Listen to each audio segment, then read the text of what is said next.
నిబంధనలను ఉల్లంఘించి ఈవీఎంను పగలగొట్టి సరే ఎన్నికల వ్యవస్థని అపహాస్యం చేసిన ఈ శాసనసభ్యుడు అనర్హుడు.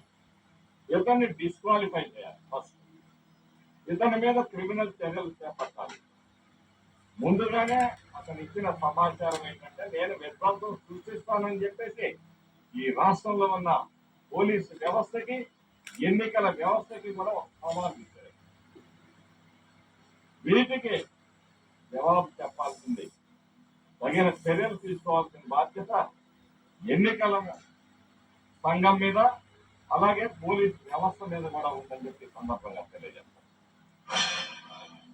బెంగళూరులో జరిగిన రేవ్ పార్టీపై స్పందిస్తున్నారు మంత్రి కాకాణి గోవర్ధన్. లైవ్ చూద్దాం. మరలా నీకు చాలా చెప్తున్నా, నాకు ఆ కారుతో ఉన్నటువంటి సంబంధాలను గురించేమన్నా నువ్వు చేయలే. ఆ కారుకు సంబంధించినటువంటి కీబుక్ ఉంది. ఇదిగో ఆ కీబుక్ సంబంధించి తుమ్మల వెంకటేశ్వరరావు అతని పేరుతో ఉంది. అతను కానీ లేదా అతనితో ఇచ్చినటువంటి వాళ్ళు కానీ ఆ కారు కానీ నేను ఎప్పుడు ఆ కారు నాదేనో అని చెప్పి మాట్లాడారు. ఆ కారుతో సంబంధం ఏదన్నా ఉంటే నాకు సంబంధించినటువంటి కారు అంటే దానికి ఏదన్నా ఒక ఆధారం ఉంది. ఇదిగో నా దగ్గర ఆధారం ఉంది, ఆర్సీ బుక్ ఉంది. ఆ కారుకి సంబంధించి తుమ్మల వెంకటేశ్వరరావు అనే అతని పేరుతో రైట్.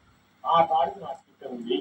స్టిక్కర్ ఉంది కాబట్టి అది ఏ విధంగా పోతున్న తర్వాత నేను నెల్లూరు ఎస్పీ గారికి మా పిల్లలు వెళ్ళి కంప్లైంట్ ఇవ్వడం జరిగింది. ఎందుకంటే మాకు ఇచ్చినటువంటి స్టిక్కర్లు 3 స్టిక్కర్లు ఏదైతే ఇస్తారో ఆ 3 స్టిక్కర్లు మా వాళ్ళకు ఉన్నాయి. కాబట్టి ఈ స్టిక్కర్ రావడానికి అవకాశం లేదు. ఇది దొంగతనంగా తయారు చేశారా, జెరాక్స్ ఇచ్చారా, లేకపోతే మరేమైనా మీకు కుట్రకోణం ఉందనేటువంటి దాని మీద నెల్లూరులో ఎస్పీ గారికి ఎస్పీ గారు నెల్లూరు సిక్స్త్ టౌన్ లో ఈ కేసుని ఎఫ్ఐఆర్ చేయించాడు. దాని మీద ఎఫ్ఐఆర్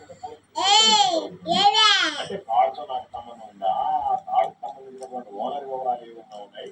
దాని అన్నింటితో పాటు వాళ్ళు ప్రధానంగా తీసుకునేటువంటిది ఏంటంటే ఆ కారు స్టిక్కర్ ఏ విధంగా పోయిందనేటువంటి కారు స్టిక్కర్ అక్కడికి వెళ్ళింది, దాని మీద ఉంది. ఆ స్టిక్కర్ ఎవరు దొంగిలించారు, ఏ విధంగా వెళ్ళింది అనేటువంటి దాని మీద పోలీసు విచారణ చేయాలి. కాబట్టి దానికి సంబంధించినటువంటి పోలీసు కంప్లైంట్ లాక్ చేయడం జరిగింది. అదేవిధంగా ఈరోజు ఆ గోపాల్ అని ఎవరో చెప్పాడు, నాకు ఆ గోపాలకి ఎవరైనా వాళ్ళు తెలియదు. మరలా చెప్తున్నా, ఆన్ రికార్డ్ చెప్తున్నా తెలియదు. నీకు నాతో